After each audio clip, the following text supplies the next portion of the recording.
verán posteriormente. Vamos a dar inicio al ciclo de conferencias virtuales y mensuales que el Seminario Permanente de Historia y Música en México realizará a partir de este mes de octubre. Para nosotros es un gusto presentar pues, a diversos investigadores que han estado realizando trabajos de punta en materia de música y pues nos sumamos a ellos en este afán de difusión de los estudios sobre música. Voy a ceder la palabra a Eduardo Martínez para que él presente a nuestro conferencista de hoy. Pues te cedo la palabra, Eduardo. Gracias y bienvenidos. Muy buen día a todos. Mi nombre es Eduardo Martínez, soy miembro del Seminario Permanente de Historia de la Música en México y hoy tengo la enorme oportunidad, el gusto de recibir a nuestro primer ponente en estas charlas que se van a llevar mensualmente, y él es el licenciado Juan Frajosa. El licenciado Juan Frajosa es egresado de la Universidad de Guadalajara. Tiene estudios en filosofía, hermenéutica y paleografía. Además, es cronista de Yagualica de González Gallo, Jalisco. A la fecha ha publicado una veintena de libros, fonogramas y artículos, entre los que destacan en relación con el gusto de la música tradicional y popular del occidente del país. Para citar algunos, el canto cuamilero de Mexticacán, editado por el Centro de Estudios Históricos de la Cascana en el 2012, y No te arrugues cuero viejo, la tambora ranchera de los Altos de Jalisco y el sur de Zacatecas, y editado por la Fonoteca de Lina en 2016. Últimamente coordinó el fonograma Aromas de pólvora quemada, música y cantos de bandidos, también editado por la Fonoteca de Lina en 2019. Es miembro del Consejo Editorial de la Revista de Ciencias Sociales del Centro Universitario de los Altos de la Universidad de Guadalajara, UALTOS, y de la Asociación Civil Apoyo y Fomento a la Cultura y las Artes, AFOCA, con sede en Guadalajara. Y este año recibió la presea Francisco Sánchez Flores, que se otorga por su labor al estudio de la tradición mariachera, que se otorgó en la 20ª edición del Encuentro Nacional de Mariachi Tradicional. Hoy nos brindará una charla que promete, lleva por título Una flor más en los jardines de la Virgen, luces y sombras de un velorio de párvulos tapatío, 1817. Mi estimado licenciado Juan Frajosa, sea usted bienvenido. Es de usted el micrófono. Muchísimas gracias. No sin antes estar completamente agradecido por tu introducción y con todas sus mercedes del Seminario Permanente de Historia y Música en México, lo mismo que con todas las personas interesadas en estos funerarios asuntos, por la invitación y por la escucha, por supuesto. Bueno, durante nuestra intervención serán introducidos algunos minuetes de distintas regiones musicales del país, así como un parabién. Esto es un despedimento de Angelito para hacer más amena la plática. Ello, sin embargo, no significa necesariamente que en la época de la insurgencia, que es la que nosotros vamos a tocar, a la plegaria musical interpretada en los contextos religiosos populares se le denominara de tal forma. Todavía no se han encontrado documentos que en esa época refieran que a estas plegarias musicales utilizadas en los velorios de párvulos, en las velaciones de imágenes de santos, se les nominara minuete.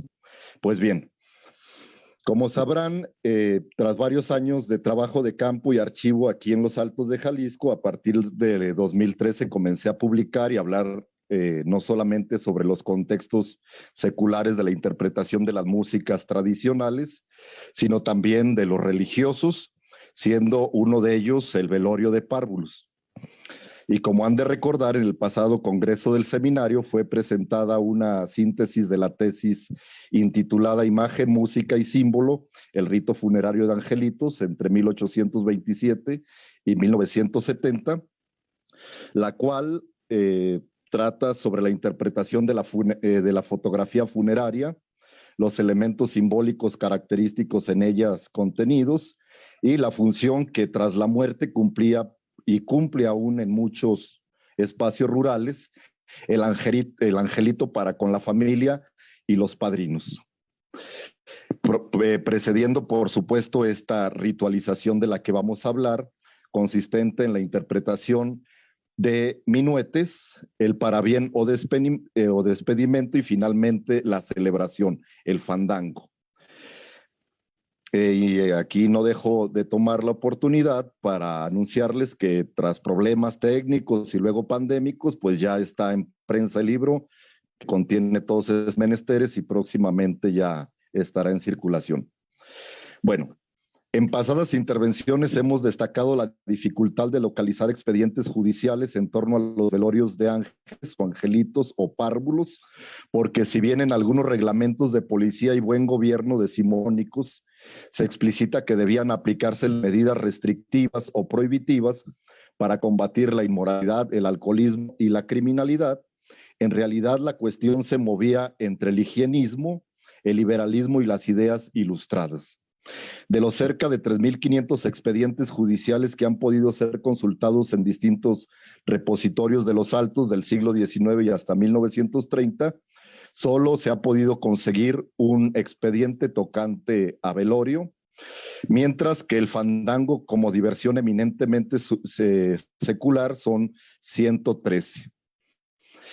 Lo mismo sucedió al revisar los fondos criminales virreinales y decimonónicos del Archivo Histórico del Estado de Zacatecas, particularmente los referidos a las áreas del Cañón de Juchipila, Nochistlán y Aguascalientes.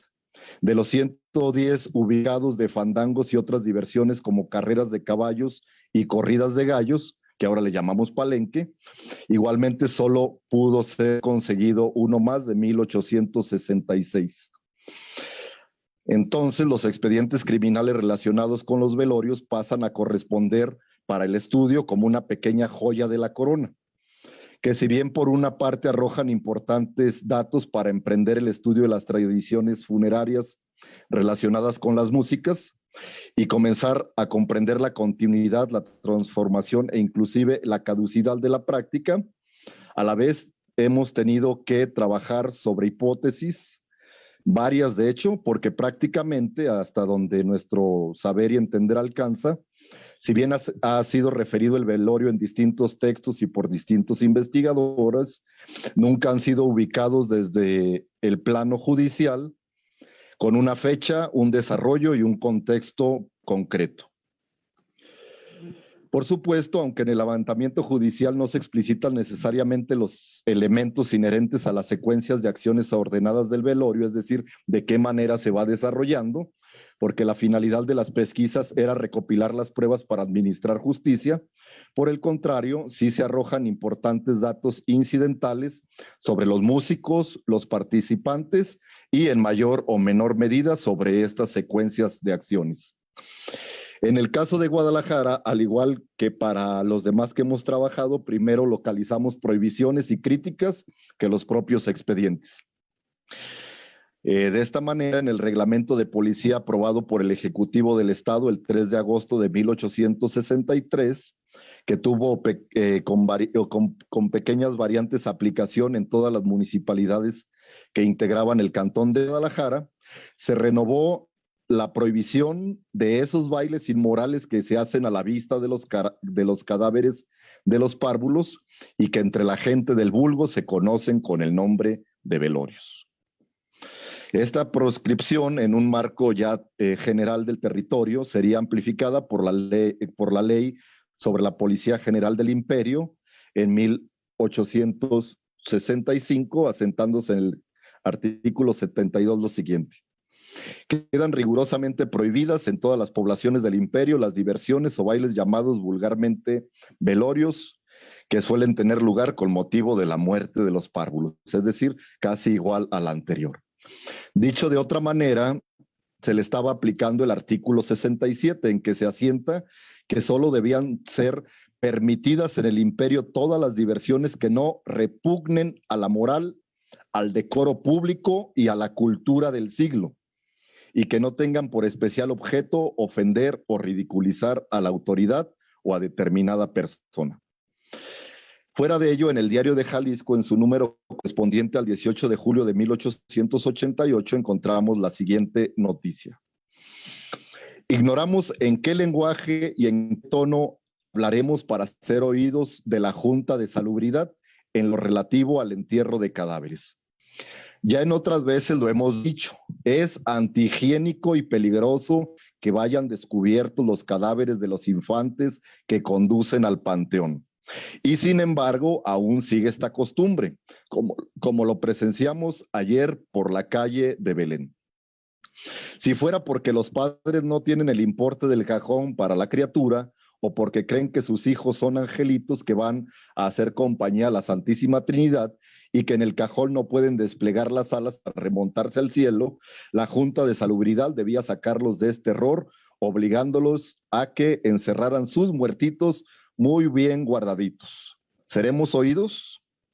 Pues bien, bailes inmorales llamados velorios efectuados a la vista de los cadáveres de los párvulos, lo cual implica, por una parte, la interpretación de géneros religiosos populares y por la otra, de los seculares.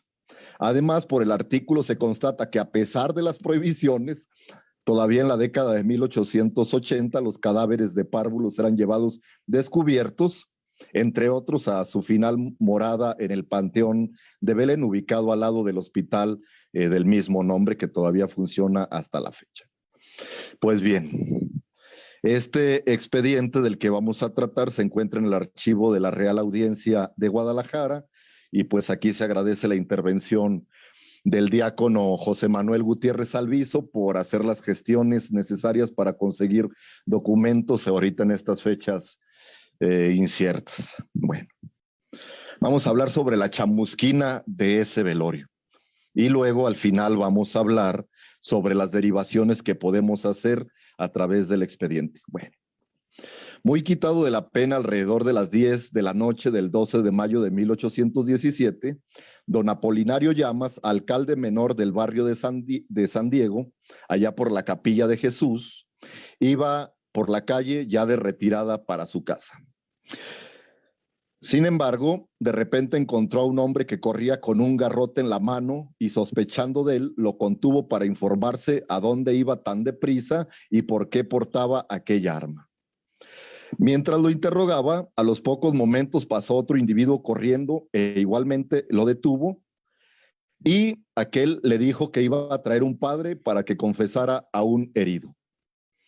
Para cerciorarse del hecho, cargando con el del garrote, fue a dar el alcalde a una casita donde encontró a un hombre tirado en la puerta que le dijo llamarse Juan Bautista Mesa, alias Gloria. También encontró a la esposa del antedicho sujeto, María Vitala Alvarado, herida, la misma que a grito abierto le pedía que asegurara a José Antonio y Juan José Rangel, lo mismo que a Francisco Ortega, porque ellos y no otros los habían herido. Como a la postre Guadalajara era una ciudad arrastrillada y desde los suburbios era imposible entrar de noche a ella si no fuera de forma violenta, el alcalde barrial tuvo que esperar pacientemente con sus prisioneros para poder presentarlos al día siguiente a las 7 de la mañana ante don Martín Gutiérrez y Fernández, alcalde ordinario de primer voto.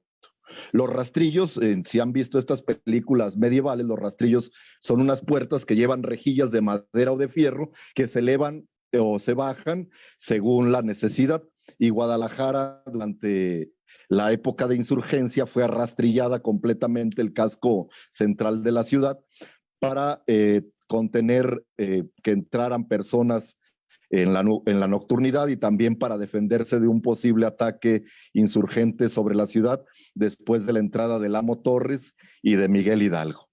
Entonces, la gente que quedaba en los suburbios fuera del centro, pasara lo que pasara, como en este caso, pues no podía entrar hasta que levantaran los rastrillos. Entonces, el pobre de Mesa tuvo que aguantar 7 horas apuñalado en el vaso y el estómago hasta que abrieran los benditos rastrillos para ser presentado ante el alcalde y luego ser conducido al hospital de Belén o de San Miguel. Entonces, el pobre de Mesa no aguantó aquello de las 9 horas sin intervención médica y pues se murió esa misma tarde. Y don José Antonio Victoriano Guerrero, el cirujano mayor del hospital hizo esta descripción. Tenía una herida en el hipocondrio izquierdo hecha con instrumento punzocortante de magnitud de 1 pulgada, la que interesó los tegumentos comunes, músculo oblicuo externo y peritoneo, hasta penetrar la cavidad natural. Y ella se interesó el intestino colon, formando una herida transversal de magnitud de media pulgada, y se encontró un derrame considerable de heces excrementicias y una porción de intestino gangrenado. Entonces, cuando fue apuñalado Mesa, se le derramaron las heces dentro de la cavidad, y también por el tiempo transcurrido, pues se le gangrenó un intestino y solamente aguantó un rato más y falleció. Pues bien, ¿qué acontecimiento llevó a Juan Bautista Mesa, alias Gloria, al Camposanto? Y aquí viene la historia del velorio. A causa que falleció una pequeña hija de Juan José Rangel, cantero, mestizo y mayor de 25 años, originario de la propia ciudad, y de María Gertrudis Lupercio, en la casa de María Anselma Ramírez, alias La Rangela, la abuela paterna, formaron, y hay que poner atención en esto, formaron una música o función que llaman velorio, la que duró hasta cosa de la oración de la noche, es decir, las 9.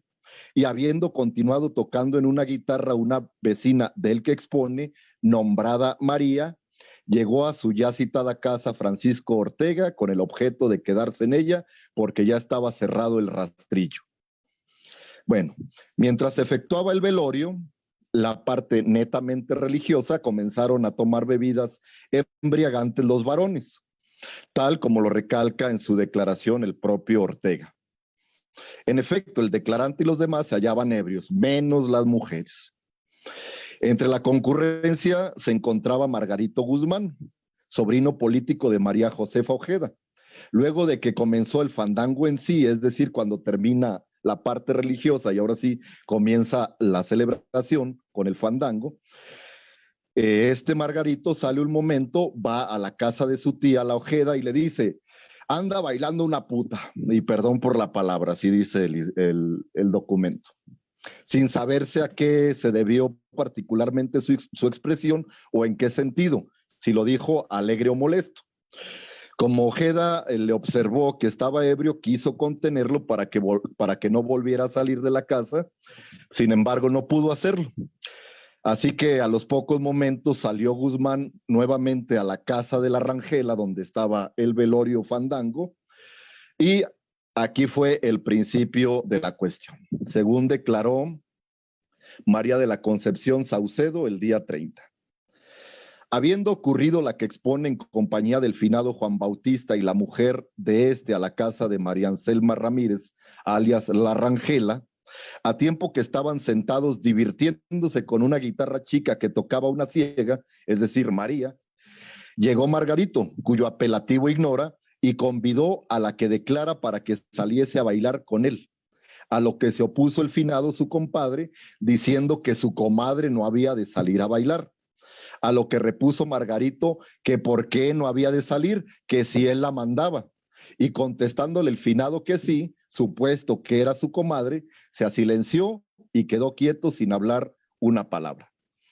Pero a ese tiempo llegó María Josefa Ojeda y tirando de la trenza al tal Margarito, que es su sobrino, lo sacó para afuera y en el patio de la dicha casa, sin haber precedido otras voces ni escándalos, se formó la bola porque mirando José Antonio Rangel que la tía se quería llevar a dicho Margarito, salió en su defensa y con un palo comenzó a dar golpes a la Ojeda, haciendo lo mismo Juan José Rangel, el hermano de este, contra el marido de María Ojeda, de manera que oyendo los demás concurrentes tal boruca, salieron a ver lo que pasaba y pues ya se han de imaginar la que se formó. En efecto, cuando Josefa Ojeda saca a Margarito de la trenza regañándolo porque se había regresado al fandango, fue defendido por José Antonio Rangel para que lo dejara. Ojeda resistió que se quedara por si hubiera alguna contingencia, que realmente fue lo que se formó. A la discusión salió la mayor parte de la gente que se encontraba adentro. Adentro estaba el fandango, no en el patio. Todos salieron al patio y entre ellos Francisco Ortega, descrito como un hombre alto, trigueño, de calzón negro de gamuza y cotón muy limpio. Y Francisco Ortega salió al grito de guerra de ¿quién ofende a Rangel? Y sin decir agua va, empezó a tirar puñaladas a diestra y siniestra. Ojeda escapó del golpe del puñal zafando el cuerpo y se fue corriendo a su casa. Luego apuñaló en la barriga a Mesa, alias Gloria, a un lado del vaso, y también alcanzó a correr. Y como viera María Vitala que su marido fuera atacado, reconvino Ortega y sin contestarle otra cosa, la hirió también en el brazo. La mujer también puso pies en polvorosa. Pero a la vez Ortega ya la agarró contra quien se le pusiera enfrente. Pues al mismo mano de quien estaba defendiendo, Juan José Rangel, le rompió el sombrero también de una puñalada. Inclusive cuando Nicolás Reyes se paró en la puerta a ver qué sucedía, lo recibió Francisco Ortega dándole un piquete en un brazo, aunque no vio con qué arma. Diciéndole que por qué le daba, le contestó que no solamente a él, grandísimo tal, y tirándole con la misma arma por segunda vez le rompió la fresada que metió para escapar el golpe. Entonces, Nicolás, en vista de otra contingencia, se metió nuevamente para la casa y se mantuvo allí quieto sin apreciar otra cosa. Varios testigos y aprendidos aseguraron que a Ortega no le conocían por injuriante, provocativo ni amante de pelear. Pero eso sí, estaba bastante cargado de vino, aunque sí conocía y podía moverse con libertad. Entonces el caso se va a dirimir si lo hizo completamente privado de los sentidos o si realmente lo hizo con alevosía y todas las agravantes posibles, toda esta chamusquina que hizo Ortega. Bueno, no deja de ser interesante que en el propio fandango hubiera 2 dormilones por tamaña briaga que se cargaban y estaban tirados por los rincones de la sala. Entonces, Ortega ante el juez trata de salvarse del cargo, primero diciendo que él había llegado justamente cuando llegó el juez y que pues lo atraparon sin tener motivo ni nada. Pero como declararon que todos en su contra, pues varió un poco, pero eso sí, sin culpabilizarse todavía. Y dijo, bueno, aunque no se hallaba en estado absoluto de impotencia o tirado por la ebriedad que ha dicho, pero sí muy perturbado en sus potencias e incapaz de reflejar en lo que hacía. De manera que al eco de las voces y creyendo que ofendían a su amigo Rangel, es decir, Antonio, como toda la demás gente, sin premeditación ni ánimo de ofender a persona alguna, mucho menos a Mesa y a su mujer, a quienes aún ni siquiera conocía, y la prueba de esto es que una mera necesidad lo hizo hallarse en aquel acto de la desgracia, porque tratando de retirarse a su casa, que está por el Beaterio Viejo, como encontrase ya el rastrillo cerrado, no pudo verificarlo y se volvió a la casa de la Rangel. Huelga decir que de los 7 u 8 expedientes, disculpen, no recuerdo el número, que se han encontrado sobre fandangos y otras diversiones en la Guadalajara de la Insurgencia, 3/4 partes están relacionadas con el bendito rastrillo. Siempre los fandangos se estaban verificando fuera del rastrillo, entonces en varios refieren que no se hicieron rápido las curaciones o no se pudieron aprender los reos porque estaba cerrado el rastrillo y pues era imposible entrar porque pues el que trataba de entrar ya se han de imaginar qué le pasaba, ¿verdad? Es un buen mosquetazo por el lomo. Bueno, pero Ortega se libró casi milagrosamente de la prisión que ya casi estaba por sentenciársele, porque los reos fueron absueltos completamente el 11 de julio del mismo año del 17, a causa, fueron indultados a causa de que el 11 de julio del 17 fue pregonado un real indulto concedido por Fernando VII, y todos los implicados se acogieron a él. Fueron liberados completamente el 14 de agosto Francisco Ortega, Antonio y Juan José Rangel, otro tipo llamado Eleuterio Vázquez, Nicolás Reyes, María Josefa Ojeda y Mónico Reyes. Y bueno, si me haces el favor, vamos a escuchar un minuete, Teresa, para hacerlo más interesante.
¿El mío?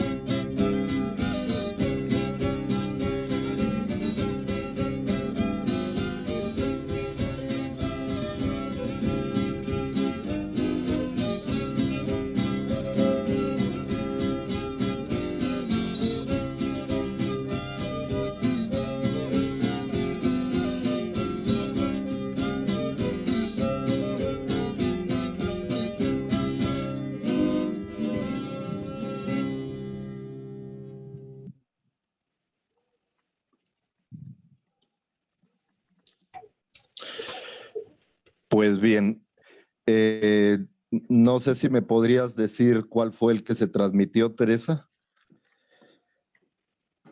Bueno, el que haya sido, el de Jesús María es un minuete de la tradición cora en la Sierra de Nayarit. Como les decía, los minuetes esencialmente son para cumplir funciones dentro de contextos religiosos como las velaciones de santos vírgenes, también para participar en peregrinaciones y en los velorios de párvulos. Como les decía al principio, la estructura que se tiene para velorio de párvulos y que está compartido en toda la macrotradición del mariachi es la interpretación primero de minuetes y al final, para concluir la velación, se interpreta una pieza especial que se llama Parabién o Despedimento. Vamos a escuchar uno que procede de la costa de Nayarit, que se llama Los Parabienes, y mediante esta pieza, a través de los músicos, el ángel se despide de sus padres y padrinos.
por supuesto, este Parabién no es el único de toda la macrotradición. Ya Alejandro Martínez de la Rosa ha publicado una colección, lo mismo que Daniel Mier, y algunos más pueden escucharlos en la serie Testimonio Musical de México de la Fonoteca de Lina. Asimismo, en el YouTube pueden encontrar otros más, solamente ponen Parabién o Parabienes o Despedida de Angelito, que huelga decir, esta clase de ritos funerarios no son particulares de México.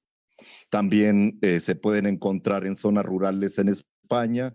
En Chile pongan, por ejemplo, Canto a lo Divino y van a encontrar algunas recreaciones que se hacen de las antiguas velaciones de angelitos. También hay datos dispersos de Guatemala, Nicaragua y otras naciones hispanoamericanas.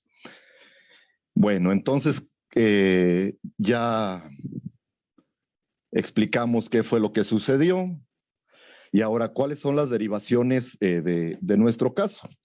¿Qué nos aporta este expediente judicial en torno a un velorio de párvulos en 1817? Yo encontré 4 puntos que hay que tomar de mucha relevancia. El primero es el siguiente. El fiscal de Su Majestad, cuando le hacen la solicitud del real indulto, apuntó lo siguiente. En uno de los velorios que se acostumbran, principalmente en los barrios de esta ciudad, la noche del día 11 de mayo, congregados los reos de esta causa, se embriagaron y riñeron fácilmente por causa de las mujeres que allí concurrían. No dejando de subrayar lo siguiente. No se puede señalar otra causa para este homicidio que el mismo desarreglo de tales funciones. Es decir, para la fecha ya era costumbre el velorio de párvulos, inclusive en centros urbanos de tal magnitud como Guadalajara, a la postre la capital del reino de la Nueva Galicia, sobre todo en los barrios de la ciudad. Ello es donde habitaban las clases bajas, medias y los grupos más variopintos. Y hay que recordar que durante la insurgencia, tras la toma de Miguel Hidalgo de la ciudad y las continuas explosiones de rebeldía en las provincias cercanas, la ciudad recibió a gran cantidad de población. Entonces, incrementó en su población muchísimo. Tenemos personas de casi todos los puntos de lo que actualmente correspondería al estado de Jalisco, Aguascalientes, Zacatecas, Nayarit, que se congregaron en la ciudad. Esto a su vez va a generar digamos que una primera amalgamación de territorios a través de lo cultural, a través de la música y otras expresiones que tras finalizar la guerra nuevamente serán dispersas a las regiones. Entonces, en este punto, como ya lo hemos dicho, la región era penetrada continuamente, pero más durante esta etapa, pero a la vez era penetradora por el comercio, por la arriería, a través de los caminos, pero también a través de esta congregación de población y luego a través de la dispersión. Bueno, y tomando como punto otras regiones, bien podemos asegurar todavía tanto más atrás que el velorio ya era una costumbre a mediados del siglo XVIII. Hemos podido hacernos de otros expedientes que, como les digo, es muy, muy difícil encontrarlos, estos de párvulos, y hemos encontrado otros 2. Uno de 1762, ocurrido en Tepeaca, en Puebla, y otro de 1779 en Santo Domingo Tehuantepec, en el actual Oaxaca. Así como una descripción de la forma en que velaban los indios de Zapotiltic, en el actual sur de Jalisco, a los párvulos muertos, contenida en una denuncia al Tribunal del Santo Oficio remitida por el cura del lugar, Isidoro Reynoso, en que dijo que allí se cometían supersticiones, ceremonia por las muertes de los párvulos, que en la capilla de la Soledad adoraban a gestas, imagínense ustedes, y corría la leyenda de la muerte de Santo Abraham. Bueno, a mí se me hace muy extraño que haya hecho esta denuncia el párroco en contra de los indios, porque pues es bien sabido que el Tribunal del Santo Oficio no la Inquisición ordinaria, sino el tribunal, desde 1571 no tuvo jurisdicción sobre los indios a causa de los problemas que hubo con la administración ordinaria de Juan de Zumárraga y considerándoseles neófitos y de minoridad. Entonces los indios no eran juzgados ante el Santo Oficio desde que se instaló el tribunal. La ordinaria sí llegó a juzgar indios y pues a darle su tapeada a dos que tres también. Bueno, la segunda derivación en cuanto a la secuencia de acciones ordenadas en la velación, hemos podido entresacar a grandes rasgos la siguiente. Primero, al fallecimiento del párvulo, en este caso es una párvula, se da la interpretación de los géneros religiosos, que aquí por comodidad vamos a llamar minuetes, aunque no hay prueba todavía que en esa fecha se le llamara, hasta la oración de la noche, y bajo el supuesto de que se comparte la estructura en toda la macrorregión, terminaría con un despedimento o parabién. Tras ello, comienza la interpretación, ahora sí, de los géneros seculares que eran bailados, puesto que este Margarito va con la tía y le dice que andaba bailando una puta y luego quiere bailar con la Sauceda. Y esto nos da a entender que en la sala, a diferencia de los expedientes que ya han sido presentados, que sería de 1835 para el caso de San Miguel el Alto y de 1866 para el Rancho de las Ánimas en Nochistlán, aquí sí era de cadáver presente. Es decir, estaba el cadáver y el fandango estaba al lado de él en la misma sala. Y aquí huelga decir que no sabemos qué músicos tocaron la parte religiosa. Quien tocó la parte secular sí era María, pero la religiosa no se menciona en el documento y tristemente a María, por ser ciega y no poder fungir como testigo ocular, pues no se le manda llamar y no hay datos más sobre ella.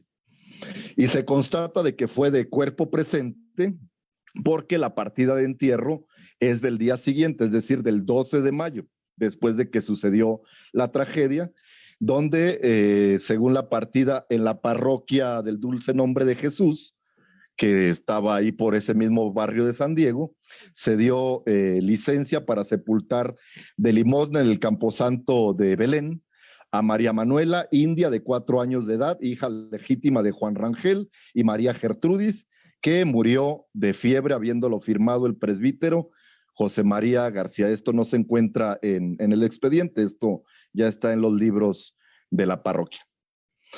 Es decir, hay una estructura similar, aunque por supuesto faltan algunas acciones del velorio fandango con el que se llevó a cabo en San Miguel en 1835, con la diferencia que en San Miguel se entiende que el fandango, a pesar de que era de cuerpo presente, el cadáver estaba en otra sala, pero aquí se da a entender que el cadáver estaba en la misma sala o lugar donde se estaba llevando a cabo el fandango.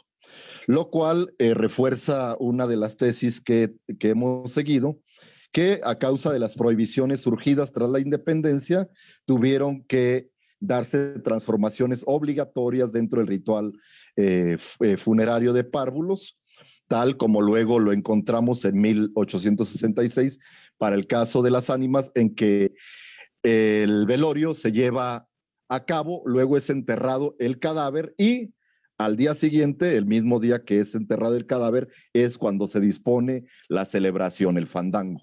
No es con cadáver presente.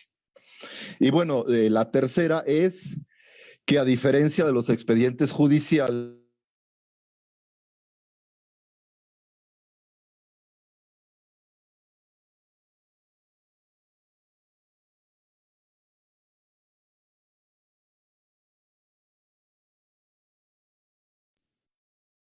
parece ser que el licenciado Juan tuvo algunos problemas técnicos.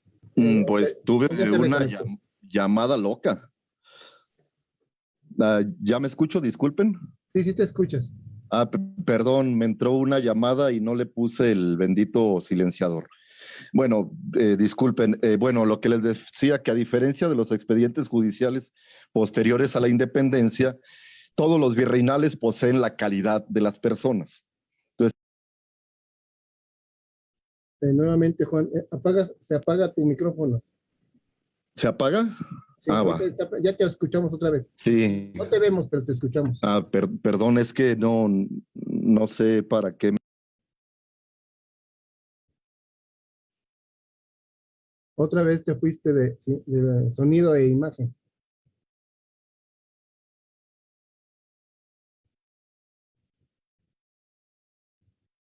Pues así es esto de la tecnología y de las distancias en esta nueva era de compartimiento de conocimiento. Bueno, sí Ahí estás, compadre. sí era algo urgente, ustedes disculpen, estamos hablando de funerales y ahorita me voy a uno, acaba de morir mi abuela, pero primero hay que terminar. Compadre. Entonces, como les Pésame, decía, compadre.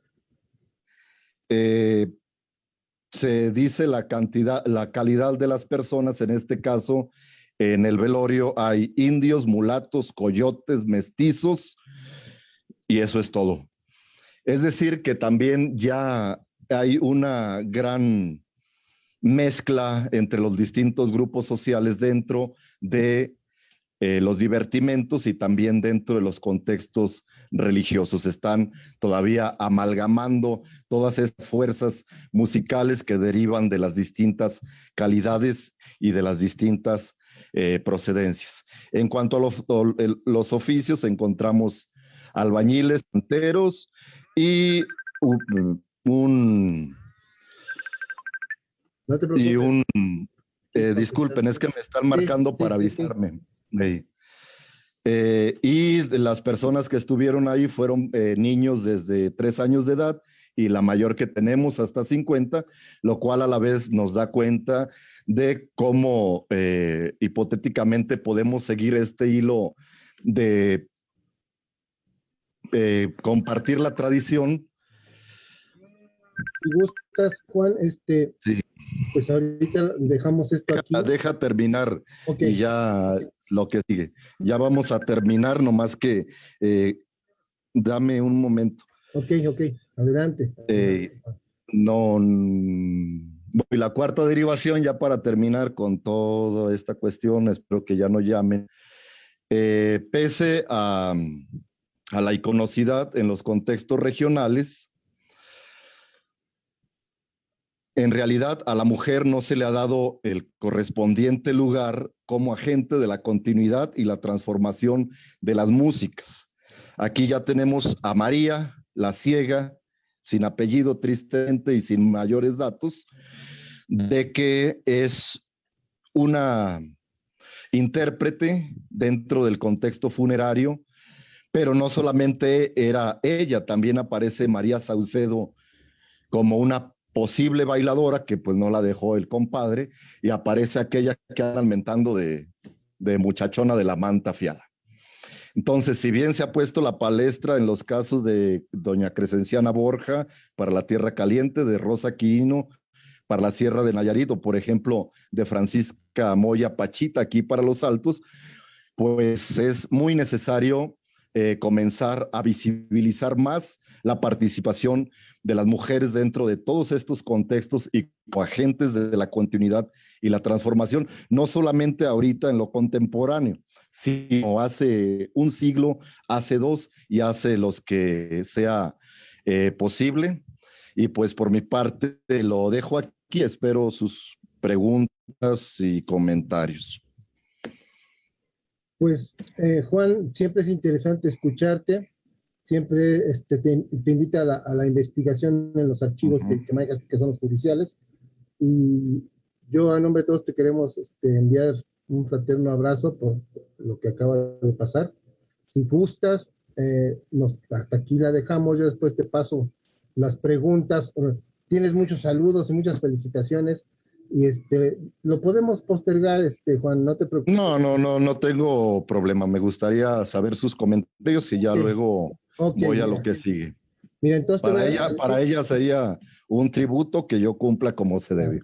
Claro, yo admiro tu profesionalismo, siempre he estado consciente de lo profesional que eres. Mira, por parte en el Facebook dice, un gusto de Elba Gómez Orozco, un gusto escuchar los interesantes datos del investigador Juan Frajosa. Buen ejercicio.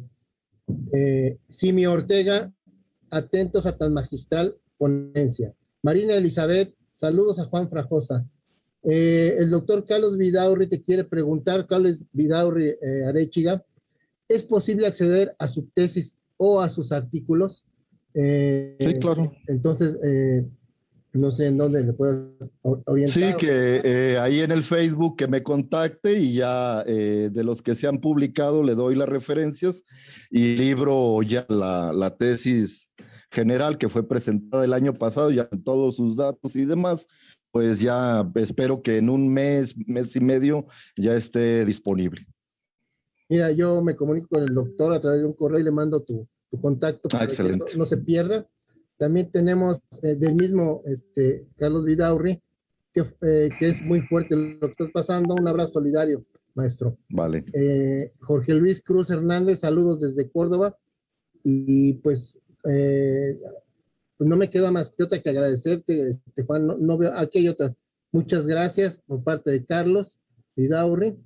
Y agradecerte porque yo entiendo perfectamente por lo que pasas.